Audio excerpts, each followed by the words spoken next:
Running nearly 200 miles to its confluence with the mighty Columbia, the Willamette is the largest north-flowing river in America.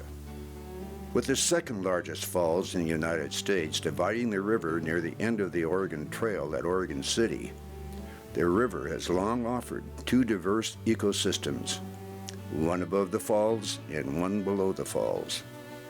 The lower river was traditional Native American fishing grounds with its world-famous runs of highly prized spring Chinook salmon. Tribes from throughout the Northwest came to the river every season, with Willamette Falls as the focal point.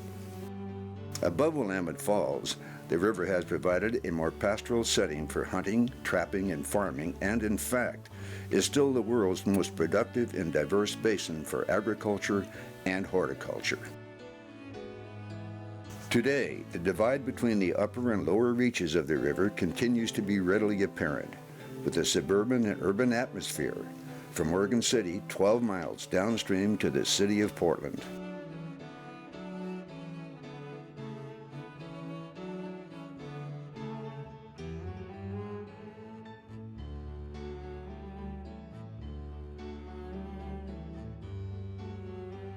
Contrasting this metropolitan region, the river above the falls offers less crowded, less developed stretches all the way to the headwaters in the Cascade and Coast Ranges. With the closing of the locks in 2008, the geographic separation by Willamette Falls became even more enhanced, bringing to mind the divide between the rich heritage of this region and the residents and visitors who wish to recreate here. It is left to those who seek to preserve the historic legacy of these surroundings to help impart that rich tradition to those who now visit the river. A discovery cruise provides an opportunity to once again unite the Willamette via actual river tours and luxury coach adventures. Also, by keeping alive the stories and interpretations that have been handed down through the centuries. From customary cooking methods of native people and settlers, to tales of yesteryear, to historic lectures or just having fun on the river, tourism will be the force which once again unites the river. Discover United Willamette Tours leads the way in reclaiming the region's history and tradition by a process that includes performing arts, recreations, and historic applications, all within the context of having a great time.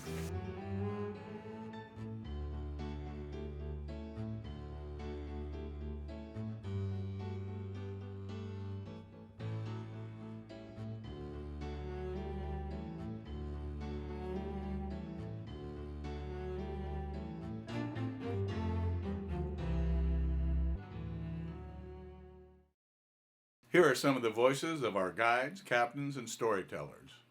Oregon Youth Conservation Corps folks that were here under a Marine Board grant this summer, learning about tourism guiding and hosting.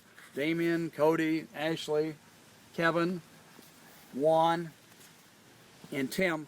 Those folks have been learning about the tourism industry by participating directly in this event called our Willamette River Discovery Cruises. But we're going to be on the Portland Spirit here soon.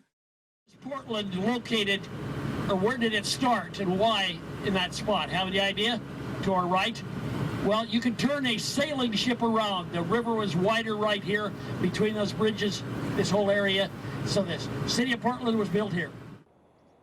Sauvie Island was named after a French explorer, and then Multnomah Channel was named after the Multnomah Indians. So we had a tribe of Multnomah Indians that lived in this area on the island, and throughout and in other areas as well. Lewis and Clark, when they came through here, they interacted with many tribes, including the Multnomahs.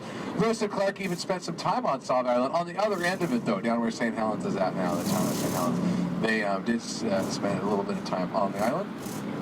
We're bound from Oregon City up here by Willamette Falls, 40 miles north.